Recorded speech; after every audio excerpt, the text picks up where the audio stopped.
Peddapalli parliament నియోజకవర్గంలో ఆధిపత్య పోరు తారాస్థాయికి చేరింది. కాంగ్రెస్ పార్టీతో తరాల అనుబంధం ఉన్న కాకా వంశం వారసుడు చేదు అనుభవాలతో ఉక్కిరిబిక్కిరవుతున్నారు.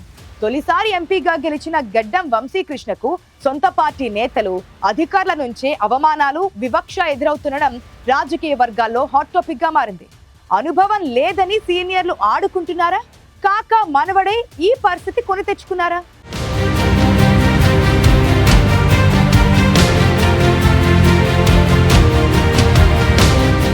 ఉమ్మడి కరీంనగర్ జిల్లా రాజకీయాలపై 5 దశాబ్దాల పాటు చెరగని ముద్ర వేసిన దివంగత నేత, కేంద్ర మాజీ మంత్రి వెంకటస్వామి కుటుంబానికి కాంగ్రెస్ పార్టీతో ఉన్న అనుబంధం గురించి తెలియని వారు ఉండరు. ఏకంగా ఏఐసీసీ కేంద్ర కార్యాలయం కోసం ఢిల్లీలో తమ ఇంటినే ఇచ్చిన ఘన చరిత్ర ఆ కుటుంబానిది. రాష్ట్ర కాంగ్రెస్ నాయకత్వంతో సైతం ఏ నాయకుడికి లేనంత అనుబంధం ఈ ఫ్యామిలీకి ఉంది. అలాంటి సుదీర్ఘ రాజకీయ వారసత్వాన్ని అందిపుచ్చుకుని తండ్రి వివేక్ వెంకటస్వామి బాటలో నడుస్తూ ఎంపీగా విజయం సాధించిన గడ్డం వంశీకృష్ణకు మాత్రం అధికార పార్టీలోనే ఊహించని శత్రువులు కంటిన్యూ అవుతున్నారు. ఈ యువ నాయకుడికి పార్టీలో, ప్రభుత్వంలో తగిన ప్రాధాన్యం దక్కడం లేదన్నది బహిరంగ రహస్యంగా మారింది.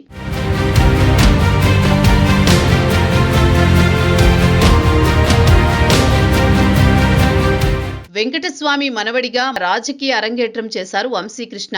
హైదరాబాద్లో జన్మించిన వంశీకృష్ణ విద్యాభ్యాసం అంతా అక్కడే సాగింది. ఉన్నత విద్యావంతుడైన ఆయన అంతర్జాతీయ సంబంధాలలో మాస్టర్స్ డిగ్రీని పూర్తి చేశారు. చిన్నతనం నుంచే రాజకీయ వాతావరణంలో పెరిగిన వంశీకృష్ణ తాత, తండ్రి అడుగుజాడల్లో ప్రజలకు సేవ చేయాలనే ఆకాంక్షతో రాజకీయాల్లోకి వచ్చారు. 2024 లోక్సభ ఎన్నికల్లో పెద్దపల్లి నుంచి తొలిసారి పోటీ చేసి ఎంపీగా విజయం సాధించారు. యువకుడిగా, ఉన్నత విద్యావంతుడిగా, దళిత సామాజిక వర్గానికి చెందిన నాయకుడిగా పెద్దపల్లి ప్రజల ఆదరణ పొందారు. అయితే సొంత పార్టీ నేతలు, అధికారులు తనను అవమానిస్తున్న విషయాన్ని ఎంపీ వంశీకృష్ణ స్వయంగా ముఖ్యమంత్రి రేవంత్ రెడ్డి ముందు వెళ్లగక్కడం పెనుదుమారం రేపింది. గత ఏడాది డిసెంబర్ 4న పెద్దపల్లిలో ప్రభుత్వం నిర్వహించిన యువ వికాసం బహిరంగ సభకు సీఎం ముఖ్య అతిథిగా హాజరయ్యారు. ముఖ్యమంత్రి పాల్గొనే ప్రభుత్వ కార్యక్రమమైన జిల్లా అధికారి యంత్రాంగం గాని, స్థానిక ఎమ్మెల్యే గాని తనకు ఆహ్వానం పంపలేదని ఎంపీ వంశీ బహిరంగంగా ఆరోపించారు. తాను ప్రజాసేవ కోసమే రాజకీయాలకు వచ్చానని, ప్రజల కోసమే పనిచేస్తానని సీఎం ఎదుటే చెప్పడం కాంగ్రెస్ అంతర్గత కయ్యాలకు అద్దం పట్టింది. పెద్దపల్లి పార్లమెంటు పరిధిలోని 7 అసెంబ్లీ నియోజకవర్గాల్లో కాంగ్రెస్ పార్టీ ఎమ్మెల్యేలే గెలిచారు. ఇందులో ఎంపీ తండ్రి వివేక్ వెంకటస్వామి, పెదనాన్న గడ్డం వినోద్ ఉన్నారు. చెన్నూరు, బెల్లంపల్లిలో ఇబ్బంది లేకున్నా మిగిలిన 5 ఎమ్మెల్యేలు మాత్రం ఎంపీ వంశీకృష్ణపై వివక్ష చూపుతున్నారనే ప్రచారం జోరుగా సాగుతోంది.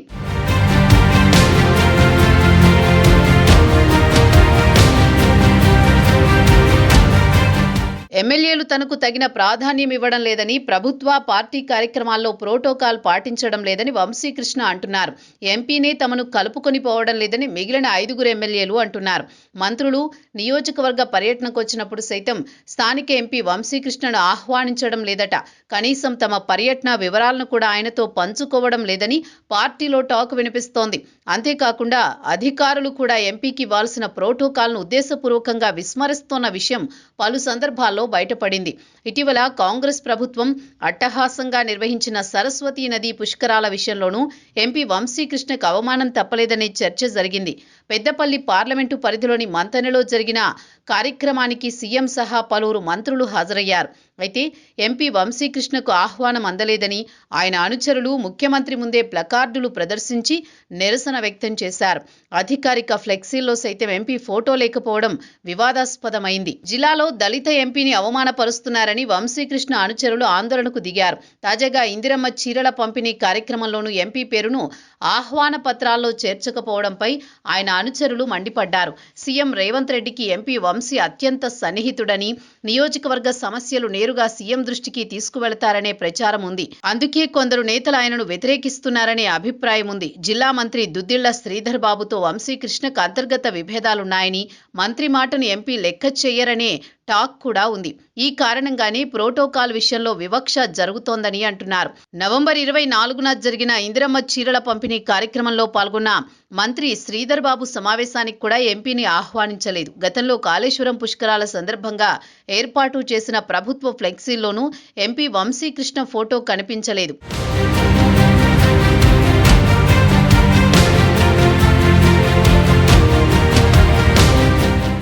పెద్దపల్లి ఎంపీ గడ్డం వంశీకృష్ణకు ప్రోటోకాల్ ఇవ్వకపోవడంపై జిల్లా కలెక్టర్ శ్రీహర్ష లక్ష్యంగా కాంగ్రెస్ నేతలు తీవ్ర ఆగ్రహం వ్యక్తం చేశారు.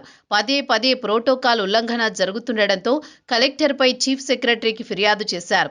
ముఖ్యమంత్రి రేవంత్ రెడ్డికి ఫిర్యాదు చేసిన పరిస్థితి మారకపోవడంపై అసహనం వ్యక్తం చేశారు. అధికారులే వివక్ష చూపుతున్నారా, లేదంటే ఎవరైనా ఒత్తిడి తెచ్చి ఇలా చేయిస్తున్నారా అని ప్రశ్నిస్తూ కలెక్టర్ వెనుక ఉన్నది ఎవరో తెలియాలని కాంగ్రెస్ శ్రేణులు డిమాండ్ చేస్తున్నాయి. వంశీకృష్ణకు తగిన గౌరవం ఇవ్వడం లేదని పార్టీ కార్యకర్తలతో పాటు దళిత సంఘాలు ఆరోపిస్తున్నాయి. డబ్బు కంటే కులం చాలా గొప్పదని నేర్చుకున్నాను, కులాన్ని బట్టి ఎవరెలా ప్రవర్తిస్తున్నారో తెలిసింది అంటూ వంశీకృష్ణ చేసిన వ్యాఖ్యలు ఈ వాదనకు బలం చేకూర్చాయి. యువ నాయకుడు, పార్టీలో పట్టున కుటుంబం నుంచి వచ్చిన వ్యక్తి కాబట్టి వంశీకృష్ణను ఇప్పుడే కట్టడి చేయాలని కొందరు ప్రయత్నిస్తున్నారని రాజకీయ విశ్లేషకులు అభిప్రాయపడుతున్నారు. ఆయన ఎదిగితే రాబోయే రోజుల్లో తమ రాజకీయ భవిష్యత్తు, మనుగడ కష్టమవుతుందనే భయంతోనే ఎమ్మెల్యేలు ఇలా వివక్ష చూపుతున్నారనే వాదన కూడా వినిపిస్తోంది. ఈ మొత్తం వ్యవహారంలో మరో కోణం కూడా రాజకీయ వర్గాల్లో చర్చనీయాంశమైంది. నిజానికి రాజకీయాల్లో గుర్తింపు అనేది ఒకరిచ్చేది కాదు, ఎవరికి వారు క్రియేట్ చేసుకోవాలి. ముఖ్యమంత్రి రేవంత్ జెడ్పీటీసీ స్థాయి నుంచి సీఎం పదవి వరకు అలాగే ఎదిగారు. చేతిలో ఛానల్, న్యూస్ పేపర్ వంటి శక్తివంతమైన మీడియా సాధనాలు, పారిశ్రామికంగా పేరు, ఢిల్లీ స్థాయిలో అందరితో పరిచయాలు ఉండి కూడా ఇంకా వంశీకృష్ణ తనకు గౌరవం ఇవ్వడం లేదని బాధపడడం కొంతవరకు స్వయంకృతాపరాధం అవుతుందని రాజకీయ విశ్లేషకులు అభిప్రాయపడుతున్నారు. మరి ఈ సవాళ్లను అధిగమించి వంశీకృష్ణ రాజకీయంగా ఎలా ఎదుగుతారన్నదే పెద్దపల్లిలో కీలక అంశంగా మారింది.